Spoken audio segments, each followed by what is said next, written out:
যার যত সক্ষমতা আছে আপনারা আমার বিরুদ্ধে সাইফুল সালামের বিরুদ্ধে তদন্ত করেন। সেখানে যদি আপনারা কোনো প্রকার এই 1 থেকে 1.5 বছরে বিন্দুমাত্র দুর্নীতির অভিযোগ আনতে পারেন, যা আইনগত ব্যবস্থা নেওয়া হবে আমি তাই মেনে নিব। আমার বিন্দুমাত্র কোনো সমস্যা নেই।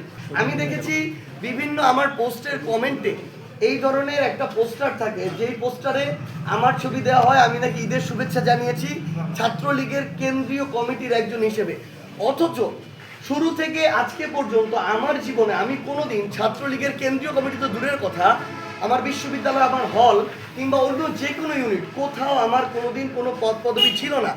এর আগে ছাত্রলীগ তাদের জায়গা থেকে যখন আমি তাদের সমালোচনা করতাম, আমি যখন সরকারের সমালোচনা করতাম, তখন তারা আমাকে জামাত শিবির মনে করতো। তারা আমার পরিবারকে পর্যন্ত ফোন দিয়ে জিজ্ঞাসা করেছিল যে আপনার ছেলে জামাত শিবিরের সাথে সংশ্লিষ্ট কিনা। তারা তাদের জায়গা থেকে পরিবারকে, আমার বাবাকে পর্যন্ত কল দিয়ে এটা জিজ্ঞাসা করেছিল। তো তারা তাদের জায়গা থেকে এটা মনে করতো। অভ্যুত্থানে আমরা সামনে সারিতে থেকে নেতৃত্ব দিলাম।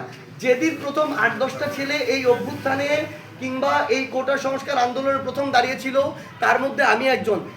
ওই ছেলেগুলোকে ডিজিএফআই নিয়ে গেল, ডিবি নিয়ে গেল, তারা তাদের জায়গা থেকে অত্যাচার করলো, নির্যাতন করলো, কিন্তু আমরা তো আমাদের পথ থেকে বিচ্যুত হই নাই। তাহলে আমরা মনে করি অভ্যুত্থান পরবর্তী সময়ে আওয়ামী লীগের পেইড কিছু এজেন্ট হতে পারে, ফান্ডিংয়ের বিনিময়ে হোক, তাদের সোশ্যাল মিডিয়া পেজের বিনিময়ে হোক, তাদের অ্যাক্টিভিস্টদের মাধ্যমে হোক, তারা আমাদেরকে বিতর্কিত করার জন্য এই ধরনের উদ্দেশ্যমূলক প্রোপাগান্ডা চালাচ্ছে। আমি একদম স্পষ্ট করে বলি, বাংলাদেশের যত এজেন্সি আছে, যত প্রতিষ্ঠান আছে যারা দুর্নীতির বিরুদ্ধে তাদের জায়গা থেকে বিভিন্ন ধরনের তারা গোয়েন্দার মাধ্যমে হোক আর যেই মাধ্যমে হোক যারা এই তদন্তগুলো করে থাকে, স্পষ্ট করে আমি বলছি, যার যত সক্ষমতা আছে আপনারা আমার বিরুদ্ধে সাইফুল সালামের বিরুদ্ধে তদন্ত করেন। সেখানে যদি আপনারা কোনো প্রকার এই 1 থেকে 1.5 বছরে বিন্দুমাত্র দুর্নীতির অভিযোগ আনতে পারেন, যা আইনগত ব্যবস্থা নেওয়া হবে আমি তাই মেনে নিব। আমার বিন্দুমাত্র কোনো সমস্যা নেই। কিন্তু এই ধরনের আওয়ামী লীগ দ্বারা ফান্ডেড, আওয়ামী লীগের সোশ্যাল মিডিয়া অ্যাক্টিভিস্টদের দ্বারা পরিচালিত, আওয়ামী লীগের বিভিন্ন পেজগুলো দ্বারা পরিচালিত বিভিন্ন ধরনের মানহানিকর কিংবা উদ্দেশ্যমূলক যে রাজনৈতিক প্রপাগান্ডা করা হচ্ছে, এগুলোর বিরুদ্ধে সরকারের এবং সংশ্লিষ্ট যারা আইন শৃঙ্খলা রক্ষাকারী বাহিনী আছে তাদেরকে এগুলোর বিরুদ্ধে ব্যবস্থা নিতে হবে। এগুলো যদি তারা না করে, তাহলে আগামীতে একটা সুষ্ঠু নির্বাচনের এটা অনেক বড় একটা অন্তরায় হবে। কারণ একটা মানুষের যে প্রার্থিতা কিংবা একটা মানুষের যে ইমেজ, একটা সোশ্যাল মিডিয়া এই ধরনের একটা অপতথ্যের মাধ্যমে এই ইমেজটাকে অনেকটাই ক্ষতিগ্রস্ত করা যায়।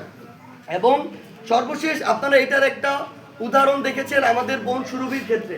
তার এজাহারে লেখা আছে মাত্র 50,000 টাকা চাঁদাবাজির কথা, কিন্তু সোশ্যাল মিডিয়া থেকে মেইন স্ট্রিম মিডিয়াতেও 50 কোটি টাকা চাঁদাবাজির অভিযোগ তুলে ধরা হয়েছে।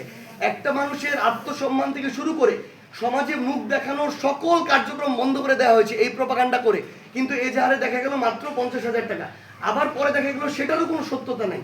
একজন সো কল্ড জার্নালিস্ট তার জায়গা থেকে তাকে একটা কুপ্রস্তাব দিয়েছিল, সে রাজি হয় নাই দেখে এই কাজটা করা হয়েছে। তাহলে এভাবে যার মন চাইলো সোশ্যাল মিডিয়াকে ব্যবহার করে বিভিন্নভাবে তারা যদি তাদের জায়গা থেকে মনে করে যে এভাবে যা ইচ্ছা তাই করবে, এটা হইতে পারে না।